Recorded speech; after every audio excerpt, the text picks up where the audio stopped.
Hello everyone. हम आज स्वागत कर रहे हैं हमारे इस चैनल पे, जहां हम क्लास 9th की एनसीईआरटी कवर करेंगे, जो कि सभी कॉम्पिटिटिव एग्जाम के लिए महत्वपूर्ण होगी और आने वाले रेलवे एग्जाम और अन्य एग्जाम के लिए भी महत्वपूर्ण होगी, जैसे एमपीपीएससी, ठीक है, MPPSC, UPPSC, then another exam के लिए बहुत इंपॉर्टेंट है। अब देखेंगे कि 9th और 10th की जो एनसीईआरटी है, उस एनसीईआरटी से डायरेक्ट क्वेश्चन जो है सीधे हमें देखने को मिलते हैं, तो हमें इसका ध्यान रखना और इसको हम बड़े अच्छे से कवर करेंगे। एक एक लाइन को बड़े ही ध्यान से कवर करते चलेंगे, क्योंकि सीधी की सीधी लाइनें जो है उठकर डायरेक्ट हमें पेपर में देखने को मिलेंगी। जैसे अभी जो रेलवे का एग्जाम हुआ है, उसमें भी कई सारे एग्जाम, मतलब कई सारे क्वेश्चन सीधे जो है डायरेक्ट क्वेश्चन को पेपर में देखने को मिले हैं इसी किताब से। हम आपको दिखाएंगे भी। जैसे कि एक इमल्सन वाला क्वेश्चन था कि इमल्सन पूछा था कि क्या है, उसमें 3-4 ऑप्शन थे और उसमें एक ऑप्शन कोलाइड था। ठीक है, तो ये कोलाइड ऑप्शन था। तो ये हमको देखना है कि किस तरीके से डायरेक्ट क्वेश्चन हमारे आंसर आ रहे हैं। ठीक है, और यहाँ हम कोशिश करेंगे कि धीरे धीरे एक एक लेसन को करके बड़ी ही आराम से सारी ये पूरी 9th की एनसीईआरटी उसको कवर कर लें। फिर इसके बाद हम 10th की एनसीईआरटी कवर कर लेंगे, तो ये बहुत अच्छा रहेगा। आप देखेंगे कि इससे जो आपके जो 90% क्वेश्चन है वो यहीं से कवर हो जाएंगे। 90 नहीं तो 80% कवर तो यहाँ से हो ही जाएगा आपका। फिर जो बचेगा तो वो हम एक्स्ट्रा में कुछ यहाँ से ले लेंगे। ठीक है, जैसे कि वो डिजीज वाला चैप्टर होगा तो वो हम आपका धीरे धीरे करके कवर कर लेंगे। ज़्यादा आपको इसमें परेशान होने की जरूरत नहीं पड़ेगी। एक ही जगह पे हम सारे डिजीज एक ही बार में ले आएंगे, तो डिजीज का चैप्टर एक बार में कवर कर देंगे। ठीक है, और बाकी जो चैप्टर रहेगा बाकी अपन एक लाइन से चलते चलेंगे। जो भी दिखेगा कि ये चैप्टर इंपॉर्टेंट है तो हम वो चैप्टर धीरे धीरे इसी तरह कवर करते चलेंगे। ठीक है, ध्यान रखेंगे इस बात का। अब हम आगे बढ़ते हैं और देखते हैं कि क्या है पहले पार्ट का जो पहला चैप्टर है उसमें क्या है। तो ये जो पहला अध्याय है वो कहता है कि हमारे आसपास के पदार्थ। ठीक है, हमारे आसपास के पदार्थ। तो क्या है हमारे आसपास के पदार्थ? क्या, तो सबसे पहले एक क्वेश्चन उठता है पदार्थ ही क्या है। ठीक है, तो पदार्थ क्या है? पदार्थ हमारे लिए, जैसे पदार्थ क्या है तो पदार्थ देखेंगे हम जो भी अपने आसपास दिख रहा है, जैसे रेत, ठीक है, कोई भी टेबल कुर्सी कुछ ना कुछ से बनी है ना, तो वो पदार्थ है। वो पदार्थ के अंदर आती है। किसके अंदर आती है? पदार्थ के अंदर आती है। तो ये पदार्थ अभी हम आगे चल के पढ़ेंगे कि शुद्ध पदार्थ क्या था, तो शुद्ध पदार्थ भी देखेंगे। तो शुद्ध पदार्थ कुछ नहीं, एक ही कणों से मिलकर बन जाए, एक ही कण से मिलकर बने, तो वो कहलाता है हमारा शुद्ध पदार्थ। ठीक, ध्यान रखना। तो हम आगे चल के पढ़ेंगे, कोई दिक्कत वाली बात नहीं। तो क्या है हमारे आसपास के चारों ओर में क्या दिख रहा है? जैसे पर्वत, पठार, मैदान, हमें सब कुछ दिख रहा है। तो ये सब कुछ ना कुछ से मिलकर बने हुए हैं। ठीक है, तो ये मिलकर बने हुए हैं और जो जिससे मिलकर बने हुए हैं उसको अपन वैज्ञानिकों ने इसका नाम दिया है, क्या नाम दिया? पदार्थ नाम दिया है। अब ध्यान रखेंगे इसको, हमारे चारों ओर का, इसलिए पाठ का नाम भी हमारे चारों ओर का पदार्थ है।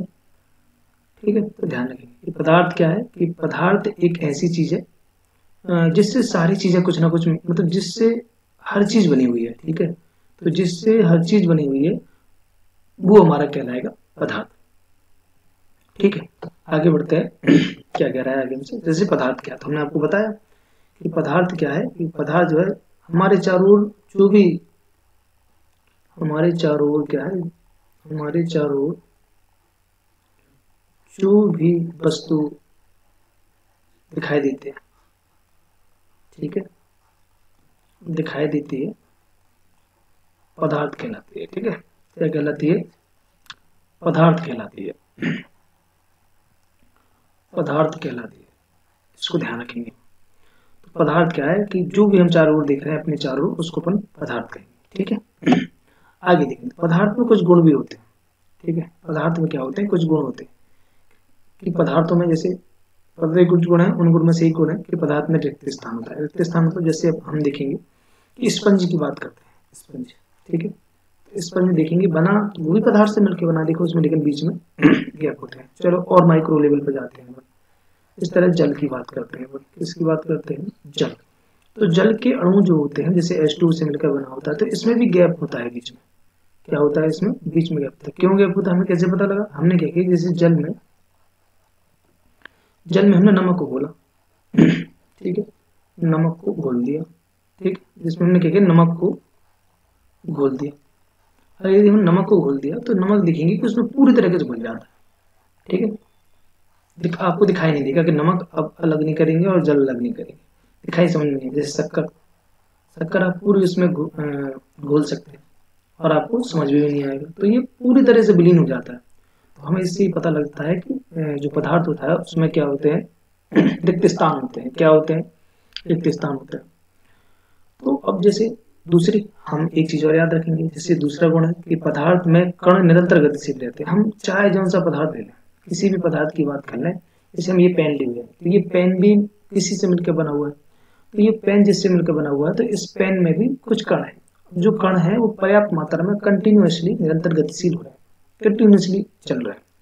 इन्हें जब तक बाद में ऊर्जा देते हैं तो इनकी गतिज ऊर्जा बढ़ जाती है, तो वो हम आगे वाले में भी है इसमें, तो उसमें देखेंगे। बट हमने बता दिया आपको ये जो पेन बना हुआ है इसमें भी पदार्थ के कण है, और यदि इसमें पदार्थ के कण है तो ये कंटिन्यूअसली गतिशील होता रहेगा, ठीक है। तो ये पदार्थ का दूसरा गुण है। पहला गुण कौन सा, रिक्त स्थान होता है। दूसरा गुण कौन सा है कि कण गतिशील होते हैं, ठीक है।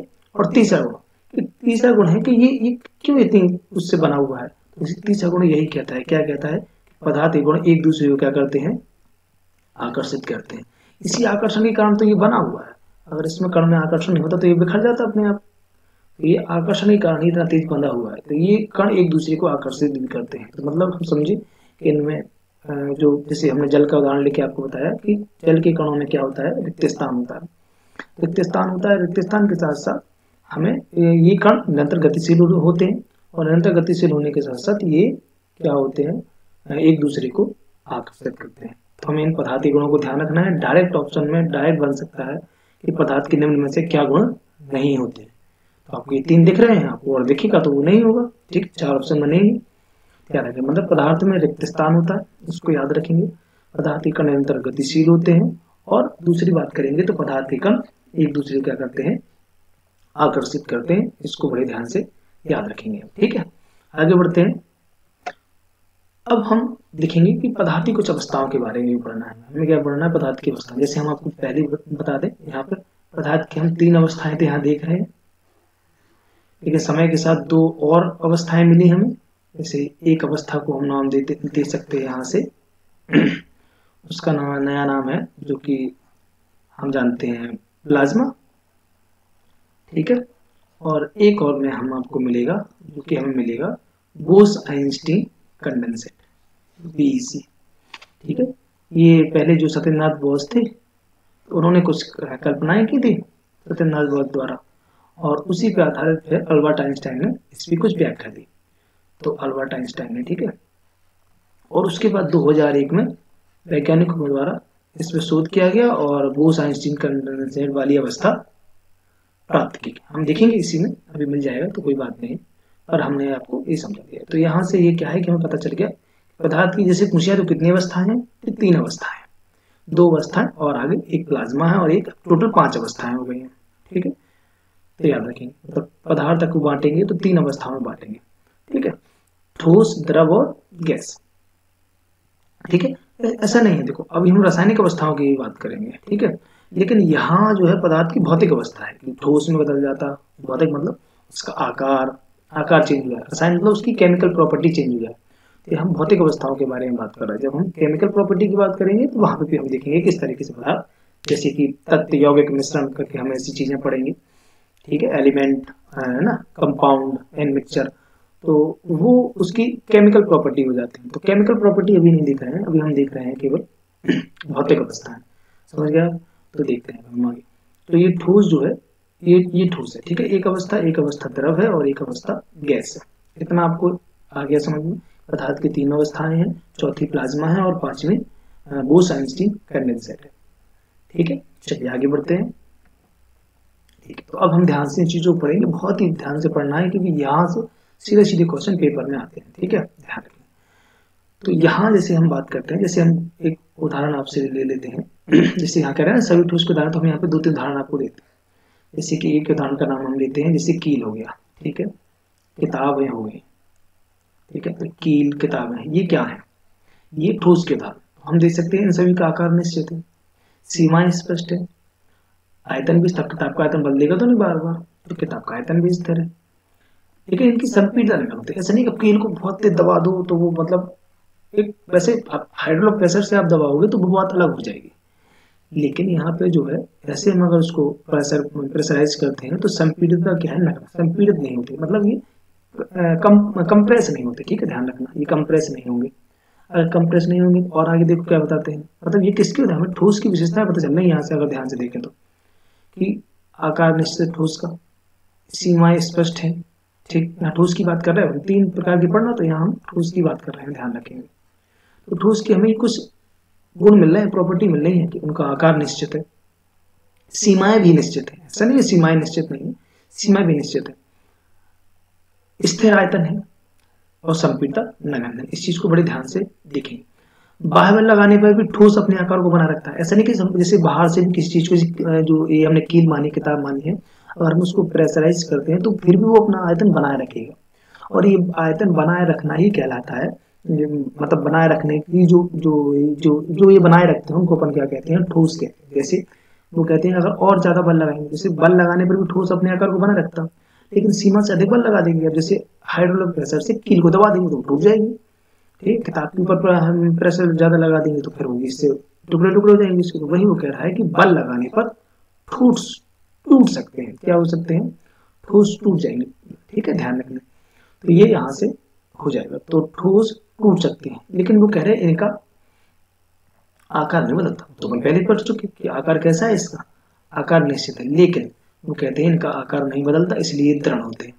ठीक है, तो ये भी क्वेश्चन बन सकता है आपसे कि ठोस दृढ़ क्यों होते हैं, तो क्योंकि उनके आकार निश्चित है, सीमाएं स्पष्ट है, आयतन स्थिर है, संपीड़ितता नगण्य है, बल लगाने पर वो अपने ठोस के आकार को क्या कर लेते हैं, बनाए रखते हैं, और अधिक बल लगाएंगे तो ये क्या हो जाएंगे, आपस में टूट जाएंगे, टूट सकते हैं, इसलिए वो आकार नहीं बदलते, इसलिए दृढ़ होते हैं। जैसे वो कहते हैं ये रबड़ बैंड है, तो अब रबड़ बैंड को क्या मानेंगे, एक और चीज है जैसे चीनी और नमक, उन्हीं बर्तनों का आकार ले लेते हैं।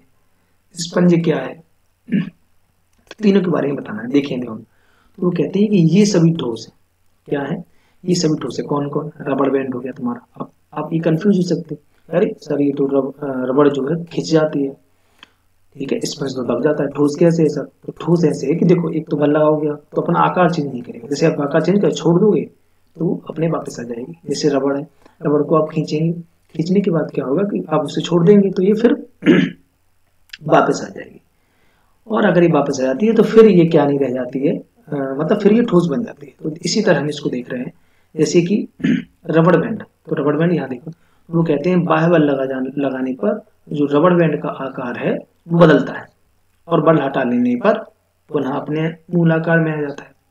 तो यदि बल लगाया और बल लगाने पर वह अपने मूल आकार में आ गया, तो अत्यधिक बल के कारण ये क्या हो गया, टूट जाता है। ठीक है, इसको ध्यान रखिए। अब हम शक्कर की बात कर रहे थे, शक्कर और नमक को अपने हाथ में लें या प्लेट पर या जार में रख दें, इनके क्रिस्टलों के आकार नहीं बदलते। क्या नहीं बदलते, इनके क्रिस्टलों के आकार नहीं बदलते।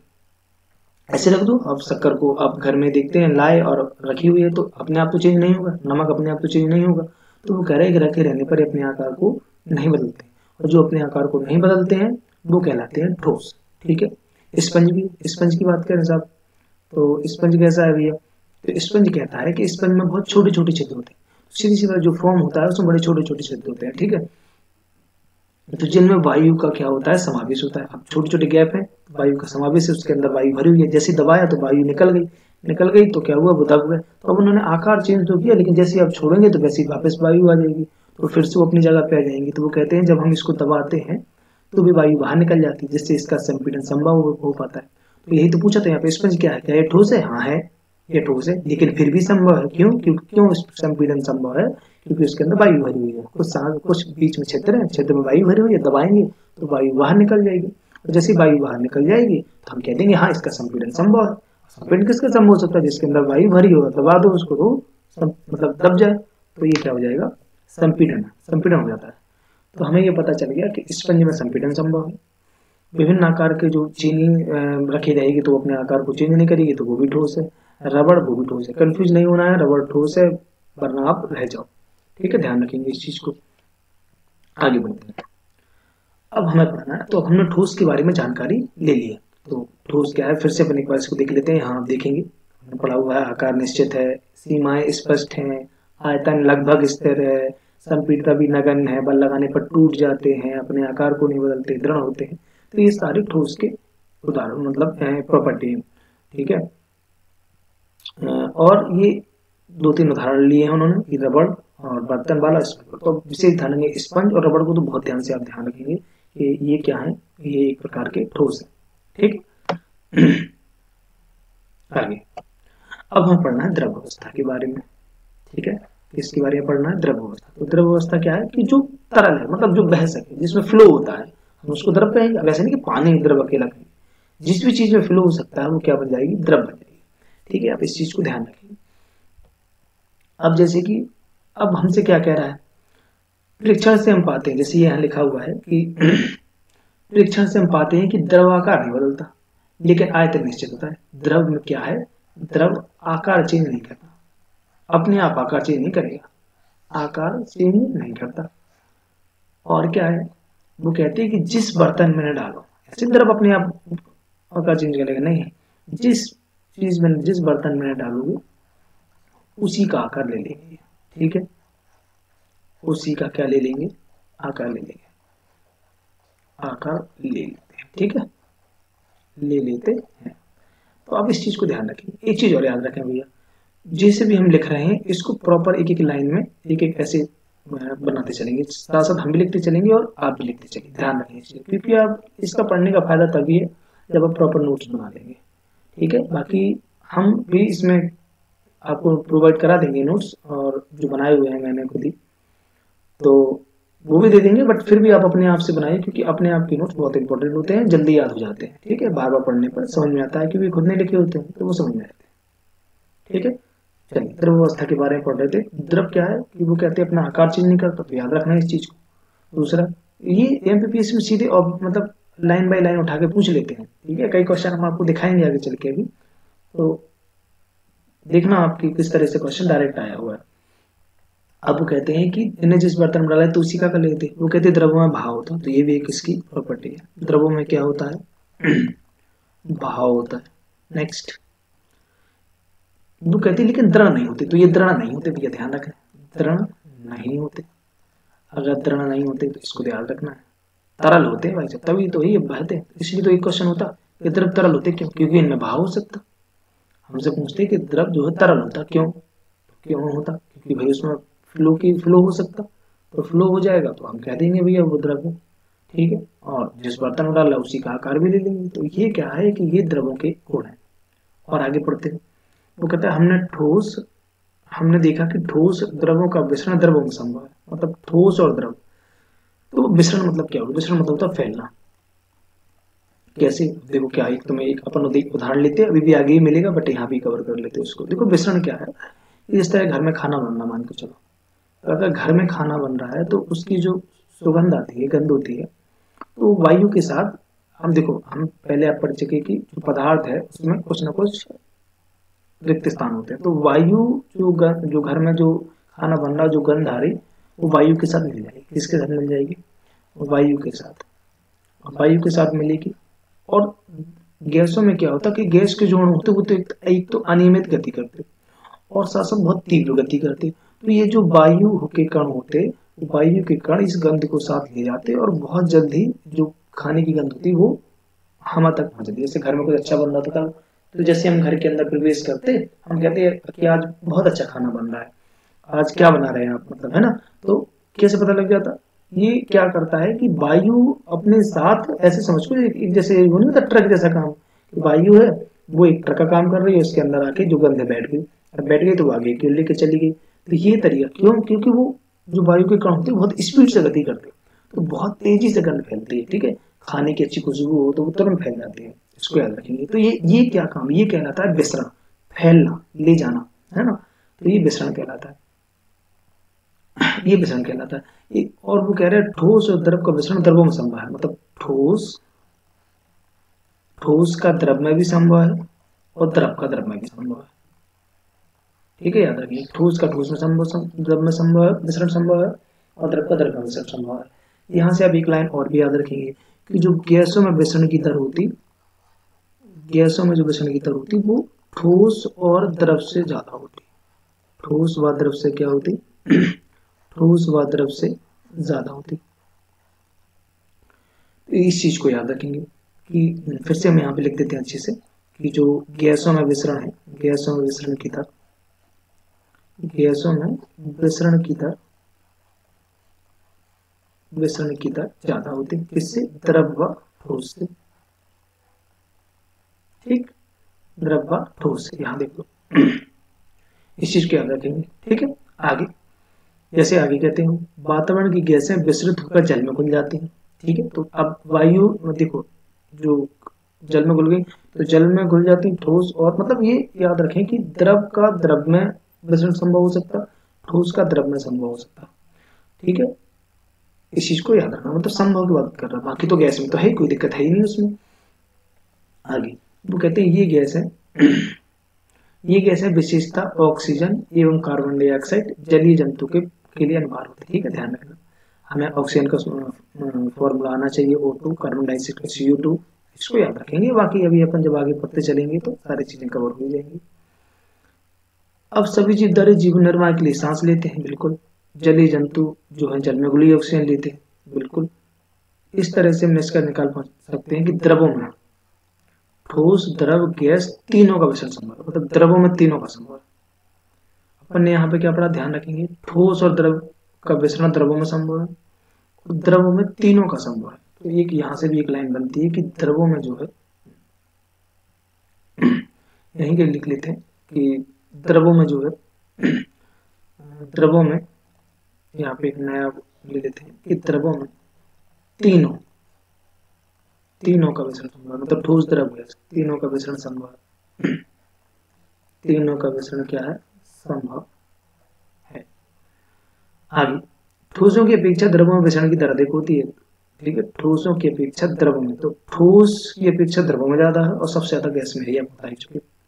तो ठोस के बाद द्रव और द्रव वो गैस के बाद द्रव, अगर हम विसरण की दर का एक लाइन लिखेंगे तो गैस, द्रव और द्रव के बाद ठोस, तो ये रहेगा इसका सही प्रोसेस, एक घटता हुआ क्रम।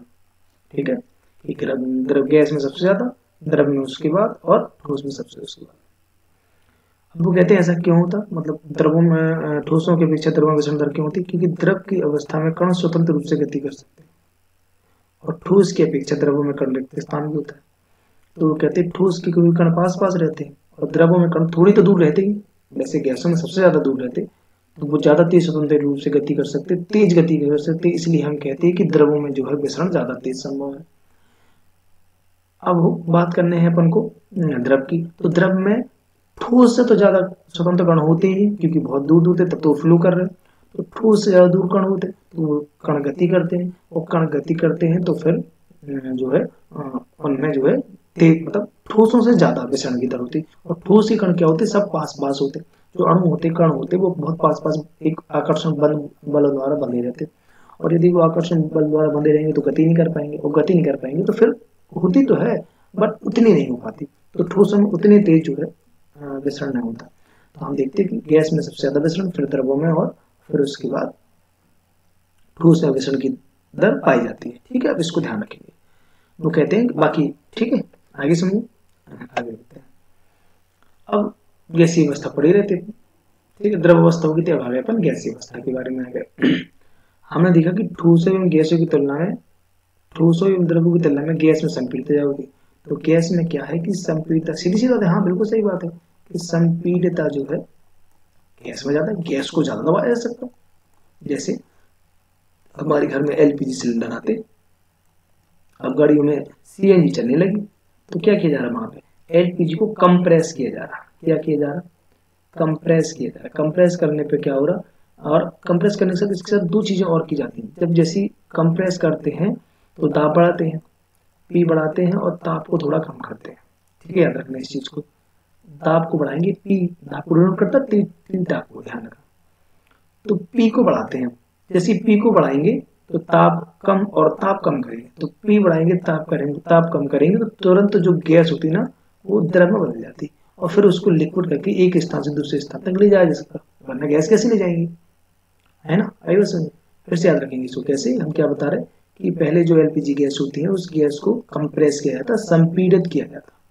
संपीड़ित करने के समय क्या किया था, संपीड़ित किस तरीके से किया था, ताप को बढ़ाएंगे, ऊपर से प्रेशर ऐसा बढ़ाया और जो टेम्परेचर था उसको कम कर दिया, टेम्परेचर कम कर दिया और दाब को बढ़ा दिया। तो ये इस प्रक्रिया में जो गैस होती है वो द्रव में चेंज हो जाती है। किस में चेंज हो जाती है, द्रव। हम देखते हैं कि जो हमारे घर में गैस आती है एलपीजी वो लिक्विड होती है, उसको देखें ना आप, ठीक। इस चीज को ध्यान रखेंगे। इसी तरह सीएनजी में भी होने लगा है, सीएनजी जो गाड़ियां चल रही हैं सीएनजी में भी इसी तरह का काम होता है। कैसा होता है कि क्या करते हैं वो कि उसको दाब बढ़ा के और ताप को कम कर दिया जाता, तो वो जो गैस होती है वो गैस के अणु क्या है, लिक्विड रूप ले लेते हैं, ठीक है। इस चीज को ध्यान रखेंगे। आगे जैसे वो कह रहा है हमारे घरों में खाना बनाने में उपयोग किए जाने वाले द्रवित पेट्रोलियम गैस, तो वो एलपीजी का फुल फॉर्म भी आप याद रखेंगे यहाँ पे कि एलपीजी लिक्विड पेट्रोलियम गैस,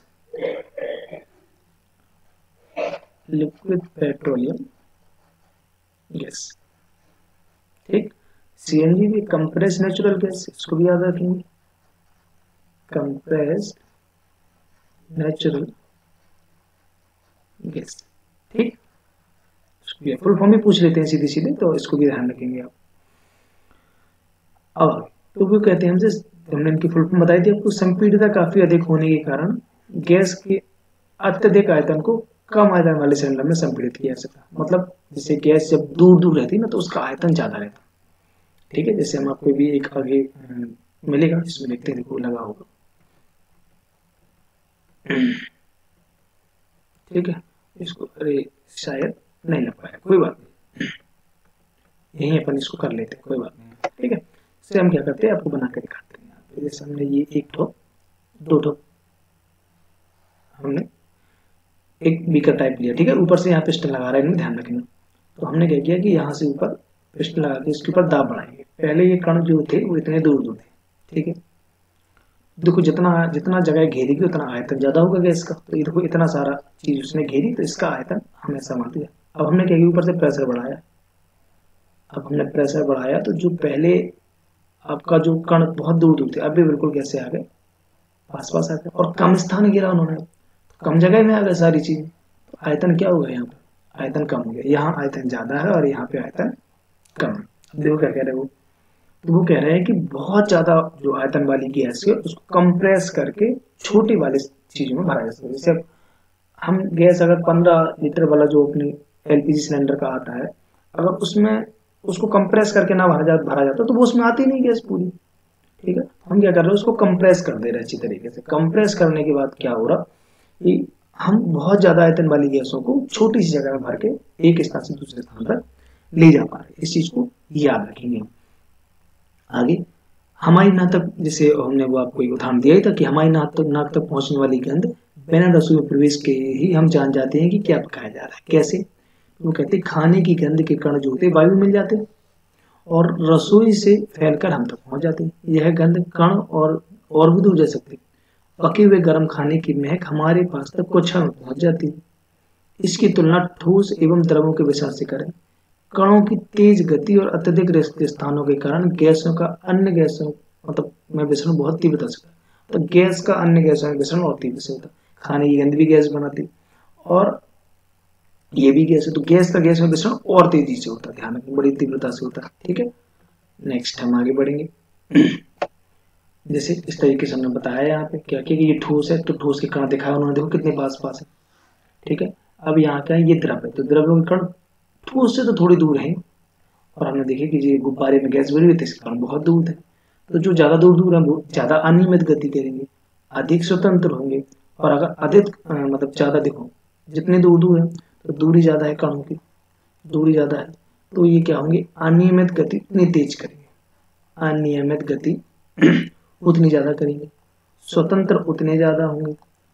और यदि स्वतंत्र ज्यादा है, ये क्या हो रहा है इसमें, यदि स्वतंत्र ज्यादा है तो जो गति जो होगी मतलब गति होगी वो और तेज होगी, तो स्वतंत्र ज्यादा है तो फिर गति ज्यादा होगी, तीव्र गति होगी, और तीव्र गति होगी तो फिर ये गैस तेजी से विसरण करेगी। तो इसलिए अपन ने वहां पढ़ा था ध्यान हो कि विसरण जो है गैसों में ज्यादा तेज है। ठीक है, इस चीज को याद रखेंगे।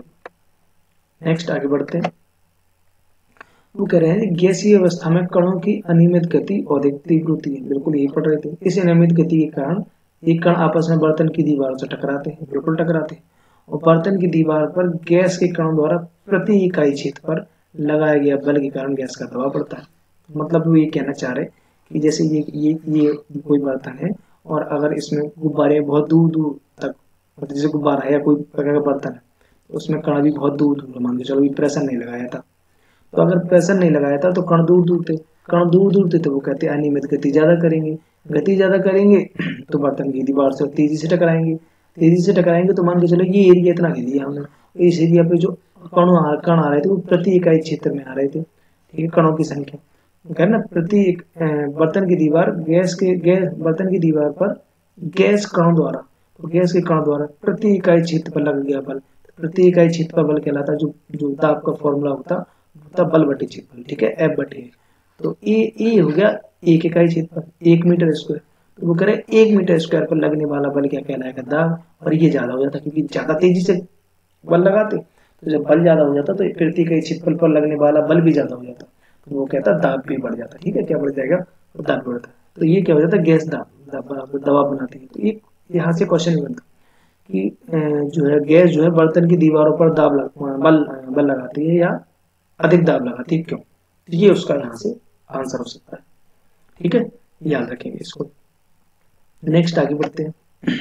वो कहते हैं पदार्थ की अपनी अवस्था बदल सकता, फेज चेंजेस चेक करना है इसको कि अपनी अवस्था बदल सकता कि नहीं बदल सकता। जैसे ठोस जो है बर्फ बदल जाए, द्रव जो है या तो जल बदल जाए, गैस जैसे जलवाष्प बदल जाए, तो वो कहते हैं ये चेंज कर सकता। हाँ बिल्कुल चेंज कर सकता, हमने पढ़ा हुआ है। हमने नहीं पढ़ा है तो देखा तो है कि जैसे दिन में पानी रखा हुआ है, रख दो आप, कुछ समय पानी भाप बन के उड़ जाता है। ठोस को कुछ ऊष्मा दे दो तो वो गर्म बदल जाएगा। जैसे अपनी बर्फ है, बर्फ को ऊष्मा दे दो तो बदल जाएगा। रूम टेम्परेचर पे रख दो, 0 डिग्री सेल्सियस पे रख दो तो वो तो पिघल तो जाएगी। ठीक है, अब जैसे जो कपूर होता है, अमोनियम क्लोराइड होता है, उसको ऊष्मा दे दो तो वो डायरेक्ट ही बिना द्रव में जाए ठोस डायरेक्ट क्या बदल जाता, गैस बदल जाता। तो ये चीजें हमें पता है कि हाँ ये चीजें चेंजेस होती हैं, तो वही उसी को हमें आगे से देखना। देखिए क्या देखना है हमें आगे। तो वो कहते हैं कि ताप के बढ़ने पर, अब हम पढ़ रहे हैं फेज चेंजेस को कैसे, पहले समझे कि ठोस के, अभी हम इसमें ठोस में देख रहे हैं। तो ठोस में क्या है कि ठोस के तापमान को बढ़ाने पर उसके कणों की गतिज ऊर्जा बढ़ जाती है। क्या बढ़ जाती है, गतिज ऊर्जा बढ़ जाती है। हम ध्यान रखें कि हम फेज चेंजेस पढ़ रहे हैं, मतलब अवस्था परिवर्तन पढ़ रहे हैं, तो अभी हम ठोस को पढ़ रहे हैं। किसको पढ़ रहे हैं, ठोस। किसको पढ़ रहे हैं, तो ठोस का अवस्था परिवर्तन कैसे होगा। तो वो कहते हैं कि ठोस के तापमान को बढ़ाया, तो ठोस का क्या किया, जो टेम्परेचर है वो बढ़ाया, तो उसके कणों की जो गतिज ऊर्जा होती, तो जो कण होते उनकी जो काइनेटिक एनर्जी होती, गतिज ऊर्जा होती, वो भी बढ़ जाती। अब गतिज ऊर्जा बढ़ेगी तो जो कण होंगे तेजी से चलने लगेंगे, तो जो कण की गति है वो क्या हो जाएगी, वो भी तेज हो जाएगी। ठीक है, तापमान बढ़ाया, ध्यान रखेंगे, तापमान बढ़ाएगा तो कण की गतिज ऊर्जा बढ़ेगी। गतिज ऊर्जा बढ़ेगी मतलब पहले देखो क्या होता है, याद रखना, पदार्थ में अनियमित रूप से पहले से वो चलते रहते हैं, और जब वो पहले से चलते रहते हैं तो कण की जो काइनेटिक एनर्जी होती है, कण की जो काइनेटिक एनर्जी होती है वो बढ़ेगी, क्योंकि पहले से चल रहे थे, उन्हें और ऊर्जा मिली तो वो और तेजी से चलने लगेंगे, तेजी से चलने लगेंगे तो गतिज ऊर्जा बढ़ जाएगी। जब ये गतिज ऊर्जा बढ़ती है तो उनकी गति बढ़ जाती है। ठीक है, मतलब जैसे ही बात है, ज्यादा खाना खा लिया, ऊर्जा ज्यादा गई तो ज्यादा काम करने लगी, तो वही यहाँ पे काम चल रहा है। अब तेजी से कंपन करने लगते हैं, उनके द्वारा प्रदान की गई ऊष्मा कणों के बीच आकर्षण बल को पार कर लेती है। अब जिस तरीके से पहले से कंपलसरी दौड़ रहे थे वो एक बल द्वारा बंधे थे, अब ऊष्मा मिली तो वो उस बंधन को तोड़ के निकल गया, वो सीमा ही तोड़ के निकल गया बाहर। तो इसका कारण क्या है कि वो अपने नियत स्थान को छोड़ जाएंगे, वो अधिक स्वतंत्र होकर गति करने लगेंगे, और जब अधिक स्वतंत्र होकर गति करने लगेंगे तो वो कहते हैं कि ऐसी अवस्था आती है जब ठोस पिघलकर द्रव में बदल जाता है। तो ठोस, जब कण की गतिज ऊर्जा बढ़ गई, गतिज ऊर्जा बढ़ी तो जो आकर्षण बल उन्हें ठोस बांधे रखा था, ठोस का जो आकर्षण बल, जिस कारण वो ठोस कहला रहे थे, उस आकर्षण बल की वो सीमा को क्या कर जाएंगे, पार कर जाएंगे, सीमा पार कर जाएंगे, और सीमा पार कर जाएंगे तो वो अधिक स्वतंत्र हो जाएंगे, और जब वो अधिक स्वतंत्र हो जाएंगे तो अधिक स्वतंत्रता के बाद वो क्या करेंगे, गति करने लगेंगे, स्वतंत्र रूप से गति करने लगेंगे। और वो कहती है कि ऐसी अवस्था आएगी जब ये द्रव क्या है बदल जाएगा, वो ठोस जो है इसमें चेंज हो जाएगा, द्रव में चेंज हो जाएगा।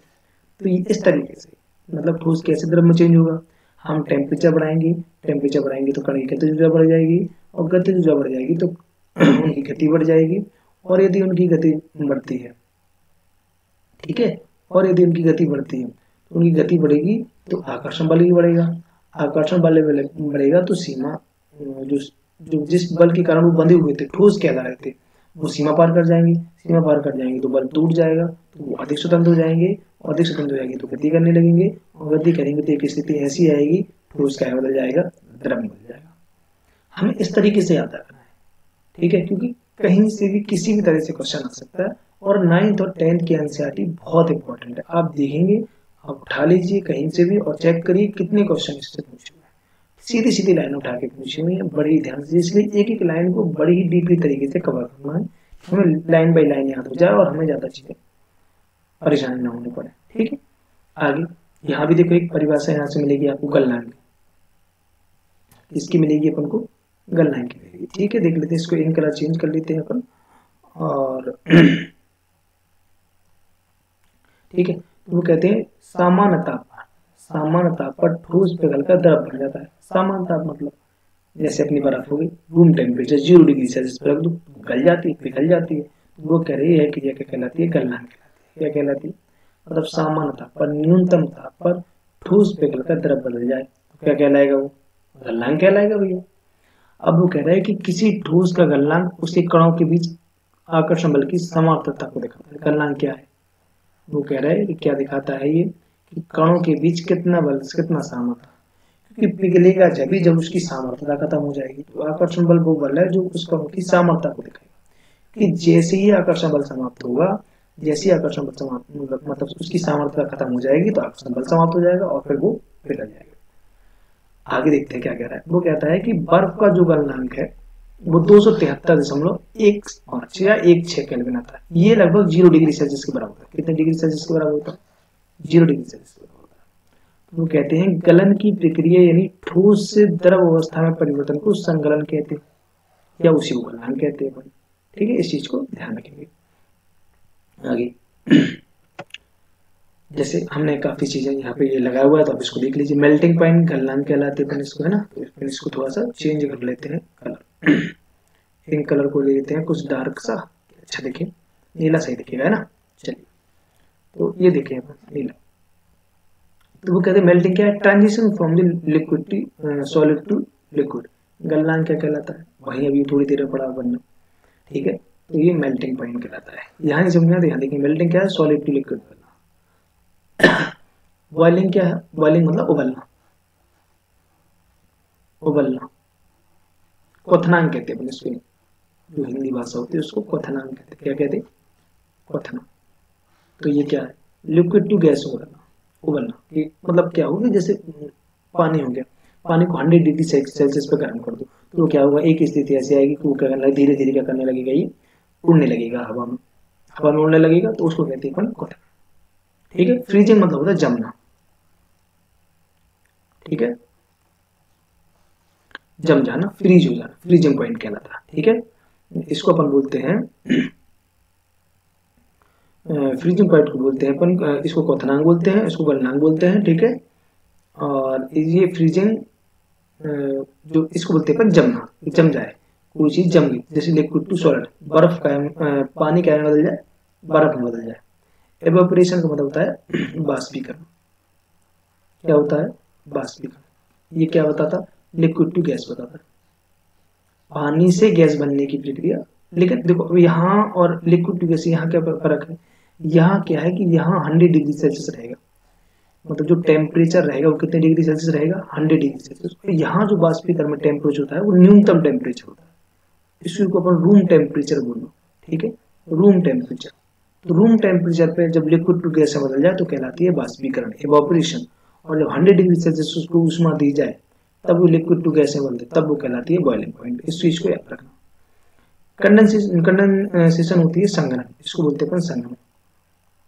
संघनन की क्रिया क्या कहलाती है, आपने देखा होगा कि जैसे ठंडा पानी गिलास में भरा अपन है तो उसके चारों तरफ बूंदे बूंदे आ जाते हैं, ठीक है। तो ये क्या है, ये संघनन को दर्शाती है। किसको दर्शाती है, संघनन को। संघनन मतलब ये क्या करते हैं कि चूंकि ठंडी चीज रहती है और आसपास की जो, जैसे कोई ठंडा जल अपन ने बर्तन में भरा तो अपने आसपास की चारों की वायु को भी ठंडा कर देती, तो जो उसके आसपास जो आर्द्रता होती है ठंडा होने के कारण वो बूंदों के रूप में दिखाई देने लगती है। तो ये इसको कहते हैं अपन संघनन। क्या कहते हैं, संघनन। तो ये क्या है कि गैस टू लिक्विड मिलेगा। क्या मिलेगा, गैस टू लिक्विड। हवा में थी, आर्द्रता थी, जलवाष्प था, ठीक है। तो जो जलवाष्प था या जो आर्द्रता थी वो क्या मिल जाएगी हमें, लिक्विड मिल जाएगी। तो गैस टू लिक्विड कहलाती है हमारी कंडेंसेशन, सब्लिमेशन, ठीक है। ऊर्ध्वपातन बोलते हैं अपन इसको इंग्लिश हिंदी में, ऊर्ध्वपातन। ये ऊर्ध्वपातन क्या है, अब हम क्या करें, जैसे हम अमोनियम क्लोराइड ले रहे हैं, आपके पास क्या ले रहे हैं, अमोनियम क्लोराइड। अभी हम इसमें परिभाषाएं हैं, आप बोले प्रॉपर लिख लेंगे, कोई दिक्कत नहीं। हमने जस्ट लगा दिया है आपको कि ये कौन सा फेज है, क्या दिखाता है, और कुछ नहीं, ठीक है। जैसे अमोनियम क्लोराइड है, अमोनियम क्लोराइड NH4Cl बोलते हैं इसको, ठीक है, NH4Cl अमोनियम क्लोराइड। तो ये क्या होता है कि ये इसको अपन गर्म करते हैं, गर्म करते हैं तो जैसे ही क्या बन जाता है, ये तुरंत कपूर जलाने के बाद ही बदल जाता है गैस में। तो ये कहलाती है ऊर्ध्वपातन। क्या कहलाती है, ऊर्ध्वपातन, ठीक। अभी हम और आगे चलते हैं, इसको देखते हैं,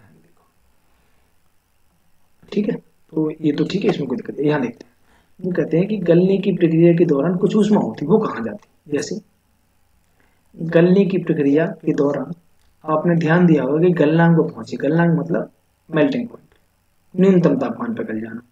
पहुंचने के बाद जब संपूर्ण बर्फ नहीं पिघलती, पूरी बर्फ नहीं पिघलेगी, तापमान नहीं बदलता, मतलब जब तक संपूर्ण बर्फ नहीं पिघल जाएगी तापमान चेंज नहीं होगा। जैसे ठंडा है तो ठंडे बना, जैसे पानी है तो हमने क्या किया कि जो पानी है, ठीक है, इस तरह ये हम यहाँ पे चेंज कर लेते हैं इसको।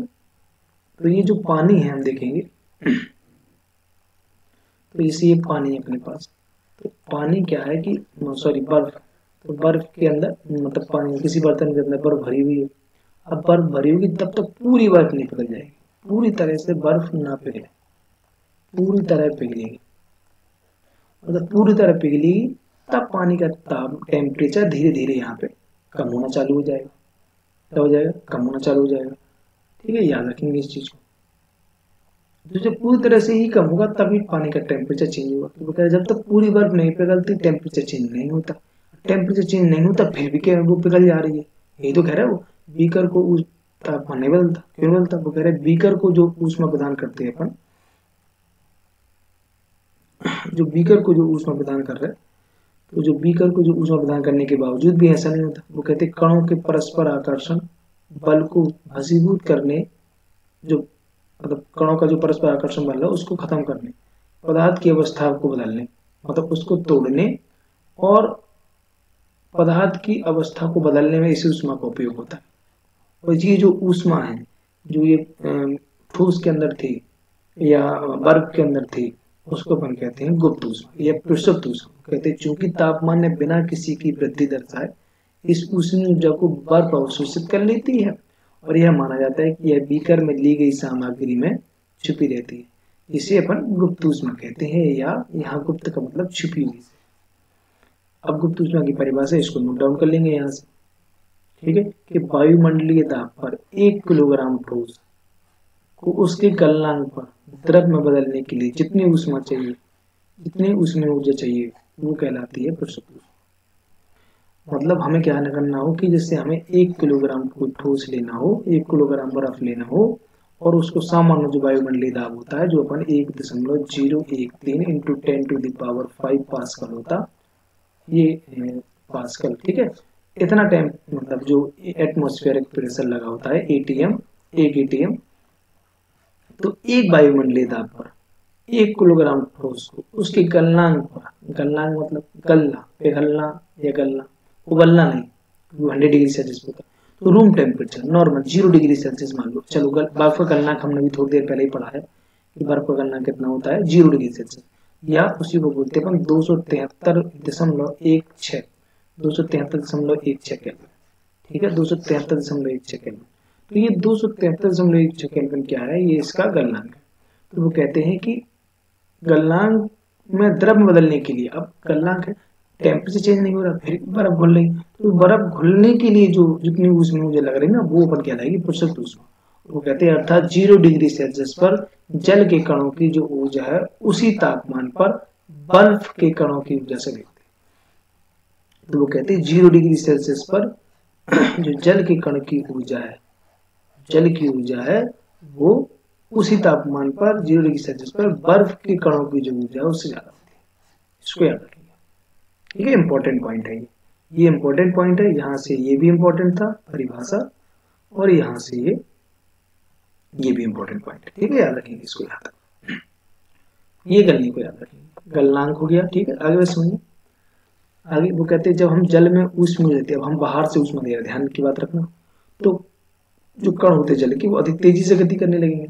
निश्चित तापमान पर पहुंचे कणों में इतनी ऊर्जा आ जाती है कि परस्पर आकर्षण को तोड़ देंगे, सीधी सी बात है। बहुत जल्द से अब हम क्या कर रहे हैं कि चेंज हो रहे हैं धीरे धीरे करके ऊर्ध्वपतन की ओर, मतलब सॉरी, हमें जो है एवापोरेशन बाष्पीकरण की ओर बढ़ रहे हैं, या हम कहें कि क्वथनांक की ओर बढ़ रहे हैं। बाष्पीकरण तो क्योंकि न्यूनतम तापमान की ओर जाना, तो हम बढ़ रहे हैं किसकी ओर, हम बढ़ रहे हैं क्वथनांक की ओर, मतलब उबलना। तो हम क्या करते हैं, जैसे हम कोई जल था, हमारे पास जल था, तो हमने उसको क्या करी, ऊष्मीय ऊर्जा दी। तो वो कह रहा है कि जब हम ऊष्मीय ऊर्जा देते हैं तो कण अधिक तेजी से गति करते हैं। जब तेजी से गति करेंगे तो निश्चित तापमान में पहुंच जाएंगे, और जब निश्चित तापमान में पहुंचते पहुंचते उन कणों को इतनी ऊर्जा तो मिल ही जाएगी, तो जिससे वो बंधे थे वो उसको तोड़ के बाहर निकल जाएंगे। तोड़कर जैसे ही स्वतंत्र हो जाते हैं तो इस तापमान में गैस के जो है बदलना शुरू हो जाता है। और जब वायुमंडलीय तापमान, जिस ताप द्रव बलने लगता है, मतलब बाह्य वायुमंडलीय ताप जिस पर द्रव बलने लगता है, उसको अपन क्वथनांक कहते हैं। ये क्वथनांक की परिभाषा, जिसको उबलना कहते हैं, ठीक है। मतलब हम क्या कह रहे हैं कि हमने क्या किया, ये हमने यहाँ पे इसके अणु भर लिए, हमने यहाँ पे इसको नीचे से एक आगे दे दी, ठीक है, क्या दे दी। तब ये क्या हुआ कि जैसे इनके आगे दिए अपन ने, मतलब इनको ऊष्मा दी, तो ये और तेजी गति करनी। वैसी बात होगी जैसे आप लोग कुर्सी पे बैठे और कुर्सी पे क्या लगा दिया, नीचे आग लगा दिया, तो आप क्या करोगे, वहां से उठ के भाग जाओगे। Same to same process.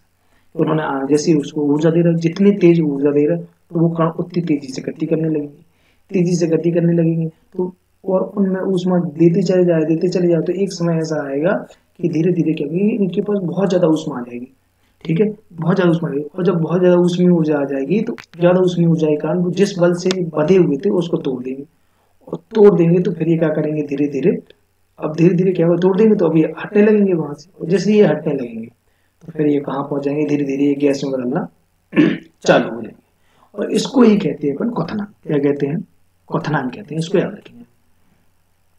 वो कहते हैं जो क्वथनांक है वो समष्टि गुण है, द्रव के सभी कणों को इतनी ऊर्जा मिल जाती है कि वैसे मिल जाती है। समष्टि मतलब इकट्ठे, ऐसा नहीं कि अकेले एक कण को दे दिया तो एक कण चला गया, नहीं, समष्टि गुण है, क्वथनांक समष्टि गुण है, सभी को ऊर्जा मिलती और सभी कण धीरे धीरे करके ऐसे बदल जाते।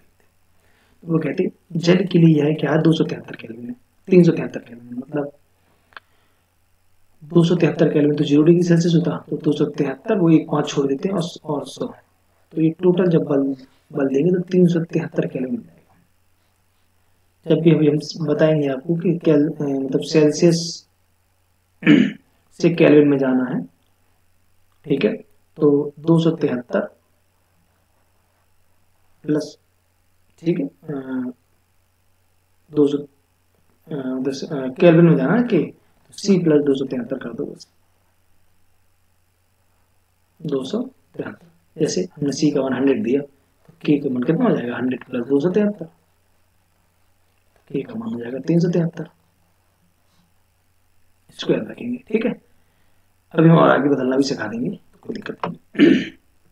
चलिए आगे, जैसे वो कह रहा है कि आप बाष्पीकरण की गुप्त ऊष्मा को परिभाषित कर सकते हैं, इस तरह परिभाषित कीजिए जैसे कि हमने गलन की गुप्त ऊष्मा को परिभाषित किया था कि 373 केल्विन पर ताप जो है भाप अर्थात वाष्प में बदलने के कणों, मतलब जो 373 केल्विन पर या 100 डिग्री सेल्सियस पर तापमान पर भाप अर्थात वाष्प के कण में उसी तापमान पर पानी के कणों की अपेक्षा अधिक ऊर्जा होती है। सीधी सीधी बात है, 100 डिग्री ज्यादा ऊर्जा मिल गई उन्हें, तो ऊर्जा ज्यादा मिल गई तो भाप के कण के पास ऊष्मा ऊर्जा ज्यादा है उसी तापमान पर पानी के कणों की अपेक्षा, ठीक है।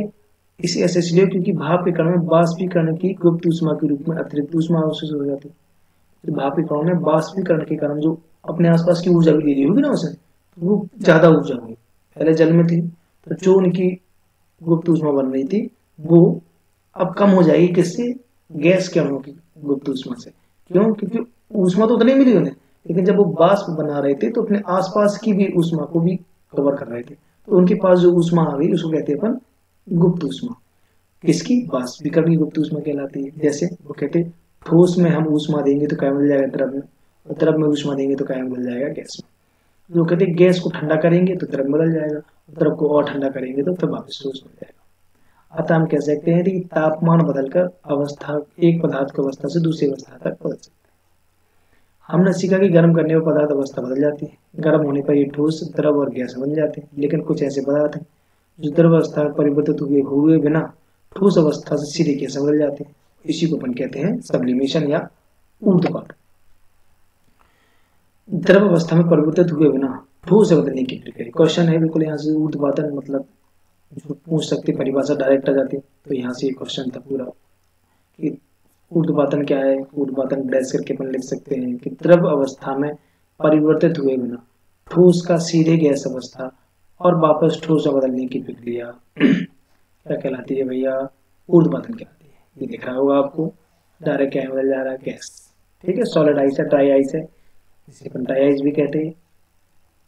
आपने देखा होगा जो ड्राई आइस होती है वो डायरेक्ट गैस में जाती है, ठोस रहती है डायरेक्ट गैस में जाती है, इसी को उसको ड्राई आइस भी कहते हैं। ध्यान रखना, शुष्क बर्फ कहलाती है, शुष्क बर्फ, शुष्क बर्फ ड्राई आइस कहलाती है। ठीक है, ध्यान रखेंगे इसको। आगे, अच्छा अब क्या हुआ, जब हम अवस्था परिवर्तन कर रहे हैं तो अवस्था परिवर्तन करने के साथ साथ अब हमें दो तीन हमें प्रभाव भी चेक करने पड़ेंगे। ताप का, दाब का प्रभाव, क्या अवस्था परिवर्तन करने पर उन पर क्या प्रभाव है। जैसे वो कहते हैं कि हम जानते हैं कि घटक के कणों के बीच की दूरी में अंतर होने के कारण पदार्थ की अवस्था में परिवर्तन होता है। बिल्कुल, जैसे जैसे दूर होंगे तो अवस्था परिवर्तन हो जाती है, ज्यादा दूर जाएंगे तो गैस बदल जाएगी, थोड़ी दूर होंगे द्रव बदल जाएगी, और जब पास में रहते तो ठोस कहलाते। तो किसी भी सिलेंडर में भरी गैस पर दाब बढ़ाने और संपीड़न करने पर क्या होगा? गैस के कणों के बीच की दूरी कम हो जाएगी? नहीं, जब दाब बढ़ाएंगे तो सीधे सीधे जो कण है वो पास पास हो जाएंगे। क्या आपको लगता है दाब बढ़ाने घटाने से पदार्थ की अवस्था में परिवर्तन हो सकता है? हाँ बिल्कुल हो सकता है भाई साहब। हमने अभी थोड़ी देर पहले शुरू में बताया था कि दाब बढ़ा दो और साथ ही उसका टेम्परेचर कम कर दो, तो जो गैस थी वो लिक्विड में चेंज हो जाएगी। देखते हैं आगे, चलिए। अपन ने उदाहरण भी लिया हुआ है, जैसे ये इनिशियल है, जैसे यहाँ देख लीजिए, ये पिस्टन है, ये सिलेंडर है, पहले कण ये है दूर दूर है और पिस्टन पे ऊपर है। अब पिस्टन पे क्या लगाया? दाब लगाया, सिलेंडर में जो गैस भरी थी देखो उसके अनुरूप आस पास आ गई, और दाब लगाया तो जो पिस्टन में जो गैस भरी थी वो दिख गई। यही अपन ने क्या किया, यहाँ पे चेंज किया कि ये देखो दूर दूर कण थे, जैसे ऊपर से प्रेशर बढ़ाया, देखिए कण पास पास आ गए। और बढ़ा देंगे तापमान और कम कर देंगे तो ये क्या हो जाएगा? प्रेशर बढ़ाने और तापमान कम करने से लिक्विड जो है गैस जो है लिक्विड में चेंज हो जाएगा। ठीक है, इस चीज को याद रखेंगे भैया। और भी देखिए, वो कहते हैं दाब बढ़ने से, इसके प्रभाव भी है, ध्यान रखना बड़े अच्छे से कि दाब का प्रभाव क्या है ना। दाब के प्रभाव, दाब के प्रभाव क्या क्या है? तो पहला पॉइंट, दाब के बढ़ने और तापमान घटने से, हम क्या बता रहे हैं आपको इतनी देर से कि दाब बढ़ाएंगे, तापमान कम करेंगे तो क्या मिलेगा हमको? गैस द्रव मिल जाएगी। तो जो गैस है आपकी वो क्या बदल जाएगी? द्रव में चेंज हो जाएगी। दूसरा, अपन ने CO2 के बारे में सुना ही है, तो वो कह रहा है कि जब उच्च दाब पर संकेत किया जाता है, जब वायुमंडलीय दाब 1 एटमॉस्फेयर हो तो CO2 द्रव अवस्था में आए बिना सीधे गैस में बदल जाती है। तो जो ड्राई आइस की बात कर रहे हैं, किसकी बात कर रहे हैं? यहाँ पे ड्राई आइस की बात कर रहे हैं। तो जो संग्रहित करके रखते हैं तो डायरेक्ट सीधे गैस में बदल जाती है ना। यही कारण है कि ठोस कार्बन डाइऑक्साइड शुष्क रख कहते हैं। यही कारण है कि ठोस कार्बन डाइऑक्साइड को, ठोस CO2 को क्या कहते हैं अपन? ड्राई आइस, ड्राई आइस कहते हैं, ध्यान रखिए इसको। ठीक है, वो कहते हैं इस तरह हम कह सकते हैं कि पदार्थ की अवस्था यानी ठोस, द्रव, गैस, दाब और तापमान तय होते हैं, बिल्कुल तय होते हैं। आगे, ठीक है, ये अपन ने पढ़ा हुआ कंडेंसेशन, ये कंडेंसेशन, ये अपन ने सारी चीजें कवर कर ली हैं, तो अब यहाँ देखने की जरूरत है, आप समझते हैं इस चीज को। ठीक है, ऊर्ध्वपातन, जमना, गलना, हमने सारी चीजें आपको ये बता देंगे आगे। अब अपन को बाष्पीकरण का भी ध्यान रखना है। पदार्थ की अवस्था बदलने के लिए क्या सदैव ऊष्मा या दाब बदलना आवश्यक? वो कह रहे क्या आप ऐसा ही कर सकते कि ताप बदल दो और दाब बदल दो? वो कह रहे नहीं। वो कहते क्या आप ऐसे कोई उदाहरण बता सकते हैं? देखो वो कहते हैं जिसमें बिना क्वथनांक पर पहुंचे हुए कोई द्रव वाष्प बदल सकता। मतलब कहने का ये है कि 100 डिग्री सेल्सियस नहीं जाने, ये जल है तो 100 डिग्री सेल्सियस पे ही वाष्प बदल देगा। तो वो कह रहे गैस में वहां तक नहीं जाना है। क्या करना है हमको? हमको ये करना है कि बिना ही चेंज करें और वाष्प बदल जाए। वो कहते हैं एक नई प्रक्रिया बताते हैं बाष्पीकरण। क्या बताते हैं ये? बाष्पीकरण। बाष्पीकरण क्या है कि न्यूनतम तापमान पर जो जल है, ठीक है, जल है वो वाष्प बदल जाए। तापमान बढ़ाने नहीं, न्यूनतम तापमान पर रखा हुआ है, उसको बढ़ा दो तो ये क्या बन जाएगा? बाष्पीकरण कहलाने लगता है। पढ़े देखो क्या कहलाता है। जल को खुला छोड़ देने पर ये धीरे धीरे वाष्प में परिवर्तित हो जाता है। हमने एक एटमॉस्फेयर के बारे में आपको बता दिया, पूरा हमने करके, दिक्कत है नहीं यहाँ से। ठीक है, तो देख लीजिए सामान्य दाब भी कहते हैं अपन इसको। एक एटीएम गैसीय दाब के मापन का मात्रक है। ऐसे मात्रक पास्कल है। एक एटीएम बराबर 1.10 इंटू 10 टू द पावर 5। पूरा ये भी याद रखते 1.013 इंटू 10 टू द पावर 5। ये भी यहाँ तक भी रख सकते हैं। इसको वायुमंडलीय दाब भी कहते हैं। समग्र सतह पर वायुमंडलीय दाब एक एटमॉस्फेरिक होता है और इसे सामान्य दाब भी कहते हैं। याद रखेंगे इस चीज को। वो कहते हैं कि कपड़े गीले जल्दी सूख जाते हैं। इन दोनों उदाहरणों में जल का क्या हुआ? देखो हम क्या है कि पदार्थ एक हमेशा गतिशील होते, कभी नहीं रुकते। निश्चित तापमान पर गैस, द्रव या ठोस के कणों में विभिन्न मात्रा में गतिज होती है। बिल्कुल होती है। द्रवों की सतह पर स्थित कणों की कुछ अंश में इतनी ऊर्जा होती है कि वे एक दूसरे आकर्षण से मुक्त हो जाए। तो द्रवों में सतह, देखो अब द्रवों में जो ऊपरी सतह है ना, तो उनकी वो कह रहे इतनी ऊर्जा तो इनमें होती है कि क्या करें कि जो ये और भी कण हो उनके आकर्षण बल से क्या हो जाए? मुक्त हो जाए। और क्वथनांक से कम तापमान पर द्रव के वाष्प में परिवर्तित होने की प्रक्रिया बाष्पीकरण कहलाती है। वो कह रहे क्वथनांक से कम तापमान, क्वथनांक होता है 100 डिग्री सेल्सियस। तो 100 डिग्री सेल्सियस या 373 केल्विन। तो वो कहते हैं इससे कम ताप पर द्रव जो है वाष्प में बदल जाए। किससे बदल जाए? वाष्प में बदल जाए। और वाष्प में बदलने की जो प्रक्रिया है वो बाष्पीकरण कहलाती है। इस चीज को याद रखेंगे, ठीक है। हमें बहुत अच्छे से ध्यान रखना पड़ेगा ये बाष्पीकरण क्या है, ठीक है। अब कुछ बाष्पीकरण को प्रभावित करने वाले कारक हैं, इन कारकों को ध्यान से देखना है। तो देखो हम किस तरीके से लिखेंगे, इतना सारा लिखा हुआ है इसमें, तो हम बहुत छोटा छोटा लिखेंगे। वो कहते हैं सतह के क्षेत्र, सतह का क्षेत्र का मतलब क्या है? जैसे सतह क्षेत्र बढ़ा, सतह क्षेत्र बढ़ाने का मतलब क्या है? जैसे हम क्या करें, इन्होंने कपड़े वाला उदाहरण लिया। जैसे हम किसी समझो कि बहुत बड़ी मात्रा में यहाँ बहुत जगह पानी फैला हुआ है, घर में पानी फैला दिया अपन जमीन पर। आप देखते हैं कि कुछ समय बाद ये पूरा पानी क्या हो जाता है? पूरा पानी वाष्प बनकर उड़ जाता है और सूख जाता है। और जब वही पानी इकट्ठे डब्बे में रखा हुआ था तो वाष्पीकरण का पता ही नहीं चल रहा था हमको। तो जैसे ही क्या हुआ कि सतही क्षेत्र फैला, सतही क्षेत्र बढ़ा और जो वाष्पीकरण की प्रक्रिया है वो क्या हो गई? बढ़ गई। वाष्पीकरण की प्रक्रिया बढ़ गई। मतलब जब पास पास थे तो कण के अणु जो है आकर्षण बल द्वारा तेजी से बंधे थे। और जैसे जैसे ये दूर होते चले गए, जैसे दूर हुए तो आकर्षण बल कम हुआ। तो जो जिस तरीके से वाष्पीकृत हो सकते थे, मतलब आकर्षण बल के कारण कम हुआ तो वाष्पीकरण हो जाता होगा, ठीक है। कण जल्दी वाष्पीकृत हो जाएंगे, जल्दी ऊर्जा मिलेगी, जल्दी गर्म के कारण जल्दी या कुछ आकर्षण बल को तोड़ेंगे और वाष्पीकृत हो जाएंगे। कण जितने पास पास रहेंगे उतना टाइम लगेगा उनको। वो कहते हैं कि अब हम जानते हैं कि वाष्पीकरण एक सतही प्रक्रिया। यहाँ ये इंपॉर्टेंट नोटेड पॉइंट है भैया। ऑप्शन में आता है वाष्पीकरण कैसी प्रक्रिया, हमने कहा ये सतही प्रक्रिया, क्योंकि सतह पे होती भाई साहब, हवा में वाष्पीकरण नहीं हो सकता। जमीन का ये जो पानी, जमीन का पानी वाष्पीकरण होकर ऊपर जाएगा। कपड़े गीले हैं तो कपड़े कपड़े सूखने के बाद, हम फैलाने के बाद जो वायु निकलती है तीव्र गति से, तो वो उस कणों को साथ ले जाती, तो कपड़े जल्दी सूख जाते। तो किसी न किसी सतह चाहिए हमें। ऐसे नहीं हो पाएगी कि आप सोचो कि वाष्पीकरण बिना कोई सरफेस एरिया के हो जाए। तो यह एक सतही प्रक्रिया है। सतही क्षेत्र बढ़ने से वाष्पीकरण बढ़ता है, बिल्कुल अभी बताया। जैसे आप कपड़े को फैला देंगे, मतलब जो क्षेत्रफल तक बढ़ गया, क्षेत्रफल बढ़ा तो क्या हुआ? उसकी दरें बढ़ी। हमने बता दिया क्यों बढ़ जाती है। जैसे कपड़े सुखाने के लिए हम उन्हें फैला देते हैं। तो हम यहाँ समझ गए कि सतही क्षेत्र बढ़ाएंगे, सतही जो क्षेत्र है आपका उसको बढ़ाएंगे तो जो वाष्पीकरण है आपका वो बढ़ जाएगा।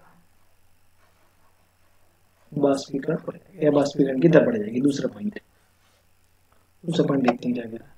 तापमान में वृद्धि, अब टेम्परेचर बढ़ाने में क्या है, टेम्परेचर बढ़ाने, तो तापमान बढ़ाने से कणों का, टेम्परेचर बढ़ाएंगे तो जो कण है उनकी गतिज ऊर्जा बढ़ेगी। क्या बढ़ेगी, गतिज ऊर्जा बढ़ेगी।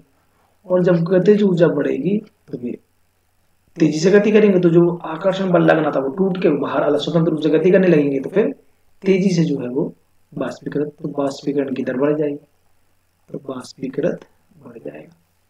अगला आर्द्रता में कमी, आर्द्रता में कमी, आर्द्रता में कमी, यदि आर्द्रता में कमी कर दो, यदि देखो एक बात समझना, आर्द्रता ज्यादा होगी तो बाष्पीकरण की दर कम हो जाएगी, आर्द्रता कम होगी तो बाष्पीकरण की दर बढ़ जाएगी। जैसे बहुत ज्यादा मतलब जैसे धूप नहीं निकली, बहुत, जैसे अभी ठंडियों वाला मौसम चल रहा है, तो ठंडियों में क्या है कि धूप नहीं निकलती, तो आर्द्रता चारों तरफ रहती, तो इसमें बाष्पीकरण की दर कम होती, ठीक है, क्योंकि पानी ज्यादा होता है ना, मतलब जो वायु है चौतरफा उसमें पानी ज्यादा है, गीला ज्यादा है, आर्द्रता ज्यादा है, तो फिर बाष्पीकरण की दर कम होती है। वो क्या कह रहा है, वायु में विद्यमान जलवाष्प की मात्रा को आर्द्रता कहते हैं, तो पता ही है, नहीं पता है तो पढ़ लीजिए। वायु में विद्यमान जलवाष्प की मात्रा क्या कहलाती है, आर्द्रता। जितनी भी वायु के अंदर जलवाष्प है वो आर्द्रता है, नमी, नमी बोलते हैं इसको।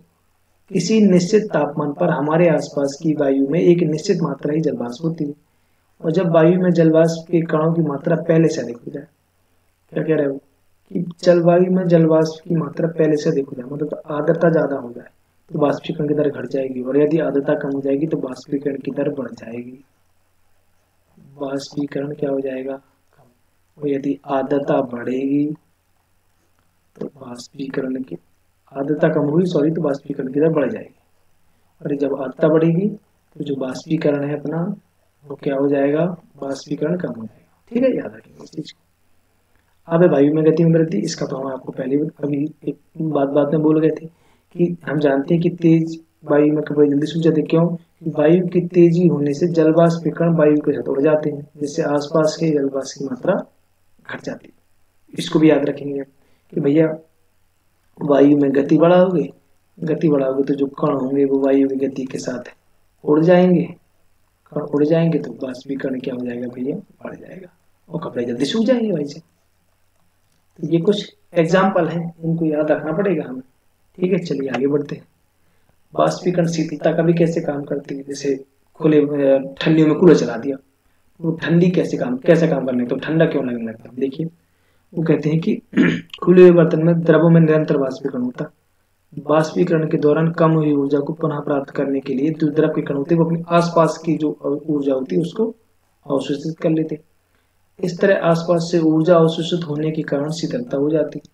जब आप एसीटोन, याद रखेंगे इसको, कई बार पूछा जा चुका कि नाखून पॉलिश हटाने के लिए द्रव का नाम बताइए, तो हम कह देंगे भाई साहब एसीटोन, वो अपनी हथेली पर रगड़ते, या जैसे पेट्रोल हो गया, पेट्रोल को अपने यहाँ अपनी हथेली पर रखा तो देखते ठंडा ठंडा लगने लगता, क्या होता है वहां पे, होता यह है कि जो जैसे हथेली पर रखते तो जो हथेली में आसपास जो ऊर्जा होती वो पेट्रोल क्या कर लेते, पेट्रोल के उस ऊर्जा को ले लेते और स्वयं ऊर्जा होकर बाष्पीकरण हो जाते। अब चूंकि उस जगह की ऊर्जा ले ली तो क्या हवा क्या लगने लगता है, हमें ठंडा ठंडा लगने लगता है, इस तरह बाष्पीकृत हो जाते हैं और शीतलता महसूस होती है। तेज धूप वाले गर्म दिन में लोग अपनी छत या खुले स्थान पर जल चढ़ा देते, जैसे बहुत तेज धूप हो रही छत पर पानी डाल देते, तो होता क्या है कि जल क्या करता है कि जो बाष्पीकरण की गुप्त ऊष्मा सतह को शीतल बनाती है।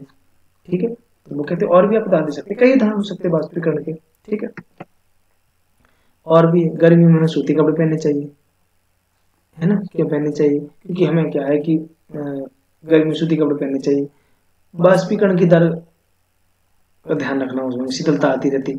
शरीर के कारण गर्मी में हमें ज्यादा पसीना आता, अब पसीना ज्यादा आएगा तो शीतलता में ज्यादा मिलती है। जैसा कि हम जानते हैं बाष्पीकरण के दौरान द्रव की सतह के कारण हमारे शरीर या आसपास से ऊर्जा प्राप्त करके जलवाष्प बदल जाते हैं, और बाष्पीकरण की प्रसुप्त ऊष्मा के बराबर ऊष्मीय ऊर्जा हमारे शरीर से अवशोषित हो जाती है, और जिससे शरीर क्या लगने लगता, शीतल लगने लगता। क्योंकि सूती कपड़ों में जल का अवशोषण अधिक होता है, इसलिए हमारा पसीना इनमें अवशोषित होकर वायुमंडल में आसानी से बाष्पीकृत हो जाता है। बर्फीले जल से भरे गिलास की बाहरी सतह पर बूंद नजर आती, हमने बताया था आपको संघनन के कारण। किसी बर्तन में हम बर्फीला जल रख देते हैं, जल्दी बर्तन की बाहरी सतह पर हमें बूंदें आने लगती, क्योंकि वायु में उपस्थित जल वाष्प की मात्रा ठंडे पानी के संपर्क में आती और द्रव अवस्था ले लेती है, जो हमें हल्की बूंदों के रूप में नजर आता है। इस प्रक्रिया को अपन कहते हैं संघनन। क्या कहते हैं? संघनन। ध्यान रखेंगे, कंडेंसेशन। ये हमने आपको प्लाज्मा की अवस्था के बारे में पहले ही बता दिया है। और ये बोस-आइंस्टीन कंडेंसेट है। 1920 में सतनदास बोस द्वारा अवस्था के लिए कुछ गणनाएं करी। उन गणनाओं को अल्बर्ट आइंस्टाइन ने एक नई भविष्यवाणी कर दी। इसे बीईसी बोस-आइंस्टीन कंडेंसेट कहा गया। 2001 में अमेरिका के वैज्ञानिक ए कर्नेल उर्फ गैंग कैटरले और कार्ल ई बेमन को बोस-आइंस्टीन कंडेंसेट की अवस्था प्राप्त की इन्होंने। उसके लिए भौतिकी में नोबेल पुरस्कार दिया गया। वो कहते हैं कब मिलती है हमें ये? जब सामान्य वायु के घनत्व के, सामान्य वायु का घनत्व है उसका 1,00,000वां भाग जितना, 1,00,000वां भाग जितना होता, उतने कम घनत्व वाली गैस को बहुत ही कम तापमान पर ठंडा करने के बाद बीईसी प्राप्त हो जाता है। ठीक है, वो कहते हैं आगे चीजें देख सकते हैं इस पे। हाँ, तो यहाँ क्या है कि अब यहाँ पे ये हमारा एक चैप्टर जो है पूरा तरीके से खत्म हो जाएगा। यहाँ पे हम कुछ चीजों को और देख लेते हैं, फिर देखते हैं क्या करते हैं। तापमान का मात्रक दिया गया, बहुत ही इंपॉर्टेंट है, केल्विन प्रति के है। आप इस चीज को याद रखें। लंबाई का मात्रक मीटर होता है, तो इसको भी हम बड़े ही ध्यान से याद रखेंगे। वो मात्रक स्मॉल है। सांपी मतलब जिसको अपन बोलते हैं बल, सॉरी द्रव्यमान, ये द्रव्यमान है। सहती वजन, भार, भार नहीं वजन बोलना चाहिए, द्रव्यमान। ये इसका मात्रक किलोग्राम केजी होता है। भार है जिसे अपन बल कहते हैं, न्यूटन होता है। मात्रक मतलब जो प्रतीक होता है वो एन। आयतन घन मीटर है, इसको अपन ऐसे लिखते हैं मीटर क्यूब, लिखा हुआ है प्रतीक में। घनत्व जो है किलोग्राम प्रति मीटर क्यूब, किलोग्राम की पावर, किलोग्राम मीटर की पावर -3 या किलोग्राम प्रति मीटर, तो जो भी आपको सही लगे याद रखना है। दाब का मात्रक होता है पास्कल। ये सारे ऐसे मात्रक है, इस चीज को याद रखना। इसको भी बोल सकते हैं पास्कल या न्यूटन प्रति मीटर स्क्वायर। ये भी हमें याद रखेंगे। हम अभी कुछ समय में एक पूरी ही यूनिट एवं डायमेंशन करके एक चैप्टर लाएंगे। ठीक है, इकाई एवं विमाएं, ठीक है, विमाएं। तो हम पूरी तरीके से उसमें करीबन 30 से 40 ठो कम से कम आपको विमीय सूत्र लिखवा देंगे, और उसी में जो है इनकी मात्रक हो जाएंगे। तो कम से कम इतनी चीजें तो आपका पकड़ लेंगे जो एक रूटीन में आती रहती है। फिर तो बहुत सारी हैं, ठीक है, तो लेकिन जो मेन जो आती है 30-40 ठो, वो हम आपको यहाँ से एक लगाएंगे और एक पूरा वीडियो आपको उसी के लिए दे देंगे। पूरी तरीके से आप कवर हो जाएंगे और उसी को पढ़ लीजिए, बार बार काम हो जाएगा। कुछ चीजें आप बार बनाना सीखेंगे, रखना नहीं पड़ेगा, तो ये चीजें आपकी कवर हो जाएंगी। ठीक है, इस चीज को याद रखेंगे। हाँ, ये इंपॉर्टेंट है, इसको देखना है। वो कहते हैं तापमान को सेल्सियस इकाई परिवर्तित करने। देखो ये है, कुछ नहीं करना है। केल्विन से सेल्सियस में जाना तो ये कर दो, और सेल्सियस से केल्विन में जाना तो ये कर दो। कुछ नहीं करना है, यहाँ रखो। हमने ये फॉर्मूला दे दिया है आपको। केल्विन से सेल्सियस के लिए बिल्कुल इजी है। केल्विन दिया गया, के का मान रखो, पक्षांतर करो। 273 लेना आप, ये 15 मत लेना, ठीक है। 273 लो, सी का चाहिए तो अब कितना, 300 केल्विन।